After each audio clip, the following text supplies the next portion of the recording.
Boker Tov Chavrim, I'm Stephen Ben-Nun. You're watching Israeli News Live, and this morning we have very breaking news coming from Fars News Agency, along with other news agency. The Sputnik News is reporting that some 30 Israeli foreign intelligence officers killed in a Russian caliber missile attack in Aleppo. And according to this here, it says several U.S., Turkish, Saudi, Qatari, and British officers were also killed, along with Israeli officers. The foreign officers who were killed in Aleppo operations room were directing the terrorist attacks in Aleppo.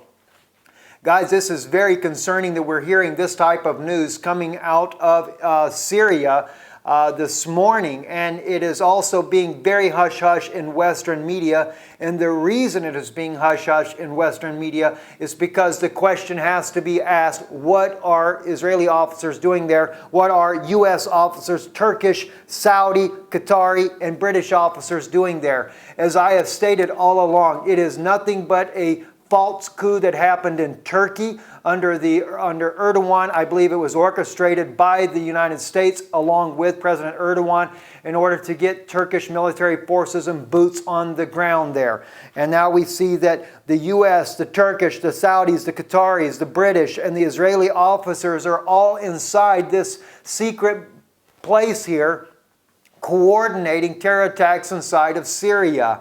And although I love my countrymen, both U.S. and Israeli countrymen there, it's still, what are we doing in Saudi Arabia? And I want to state this because I know there's going to be many that are going to be concerned about the fact that this news has happened. It's going to be a cry from the West to bring about war against Russia. But you have to understand, Russia is actually trying to stop this whole rebel force that's going on, and this whole so-called moderate rebels is trying to overthrow the country. But I am not the only voice from the United States that is sounding this alarm that we have no business to be in Syria. They have demonized President Bashar al-Assad as being some kind of madman, gassing and using incendiary devices, etc. on his people, only to find out that it's to the contrary. Even Eren Erdem, the former Turkish MP member of the parliament in Turkey, he was the first one to reveal that the 2013 gas attacks that happened in Syria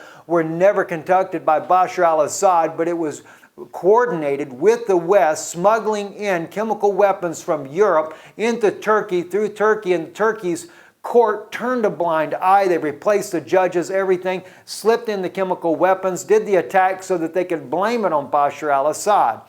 And we're finding out similar things again with this situation that is happening even now with the incendiary devices, that it is not Russia that's doing it, but we're finding that even recently Saudi Arabia, also they've been given phosphorus munitions. They're using it against the people in Yemen, and as well those things are coming into the hands of the groups inside of Syria, being used against the civilians, only to build a momentous campaign, media campaign in the West to try to demonize the Syrian people. And one thing I might add to that, and this is what we're going to close out this news broadcast with, I want you to hear. This here is a panel. I'm only using 3 of the 5 that are in there, but I want you to listen to what a U.S.-led delegation that went to Syria firsthand, went to Damascus, and found out that it was nothing but a bunch of lies and propaganda by the U.S. government that is controlled by the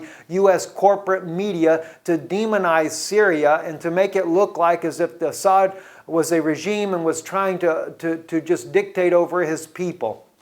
They met with both opposition and Syrian forces, and they come back with a report that clearly lets us know that this had nothing to do but with false propaganda. It has been a constant desire to bring down Bashar al-Assad. For what reason? There's other things we could go in on that, but right now we're trying to cover the breaking story here that yes, indeed, Russia has fired missiles, and there has been a tremendous loss of life, both U.S., Israeli, and the Saudis, the Turkish, and Qatar. They are all involved in trying to crush this country down, and Russia finally is standing up and is going to bring that down. Now, I know many of my friends would say, are we looking at Ezekiel 38 as far as from a prophetic standpoint? We may be. Some have said Russia would be, the Ezekiel 30 would be Gog. I think it's personally America that is Gog, and this may be the one thing here that drags all of their armies inside of here to try to take Russia out. Then others might say this would be the hook in the jaws for Russia and bring them down, but Russia is one nation, and we see in the prophecy of Ezekiel that it is jaws and hooks, plural, so it is a multinational force that comes in, and we see a multinational force there. My condolences also go to those families, the U.S., the British, even the Turkish and Saudis. I mean, these are loved ones of people that have died in this, just as the loved ones of the Syrians that have died in this war as well. As we've seen, the sad cases of it's loss of life, friends, is a loss of life. It doesn't matter what nationality. I do have a heart for that, and my condolences to all the families that have died into this. But I think if the West would have stayed out of Syria, we wouldn't have the problem we're having today. I'm Stephen Ben-Nun with Israeli News Live. It was our consideration that we had to reach out to the U.S. peace movement and ask that they participate in a delegation to Syria to see for themselves what existed, to speak to both officials and non-officials, civil society, to try to determine for themselves, independently, the situation in Syria and the road to peace. That is our responsibility. Our responsibility is to reach out first to the U.S. peace movement and then to the American people.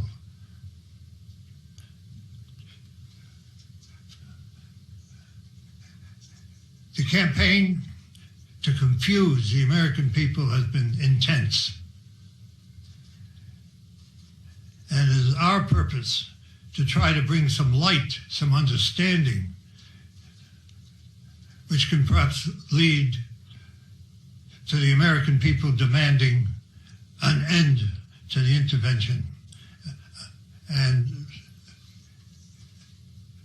peace in Syria.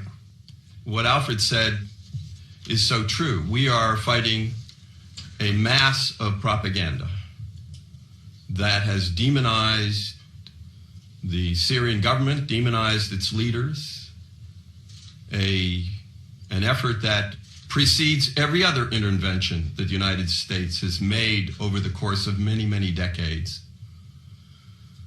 in order to convince people that it's okay for quote-unquote humanitarian reasons to overthrow a government and to replace it with whatever.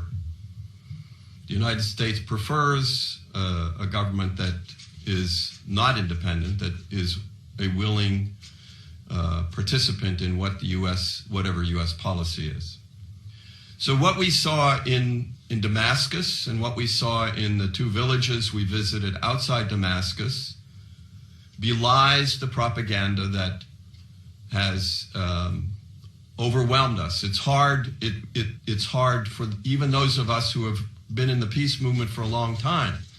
It's hard for us to ignore this propaganda. It is so well orchestrated.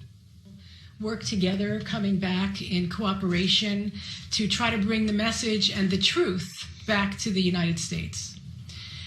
As an American citizen, it is shameful for me to admit what my government is doing in the sovereign country of Syria. We have no right to impose these illegal sanctions. In fact, these sanctions, allegedly, the government says are against the government of Syria. But in fact, it's against the people, civil society, people who are attempting to maintain the infrastructure, the health care, the safety of all Syrian people. One of the things that stood out to me is not only the lack of medication and the fact that Syrian children are dying because they can't get chemotherapy meds into the country because of the illegal sanctions that the U.S. and the West has imposed. Also, they're not allowing parts and material to get to businesses who are trying to maintain. And they're trying to maintain for more than one reason, and not just to continue to make money, but to employ people. Because when people have no way to earn a living, they become desperate. And we know that some of the Syrian people who may have chosen to join the terrorists, mostly for economic reasons, because they couldn't earn a living. And their benefactors, the U.S. and all the others who are collaborating together to fund this terrorism, are paying people very well to participate in this illegal activity against the Syrian people.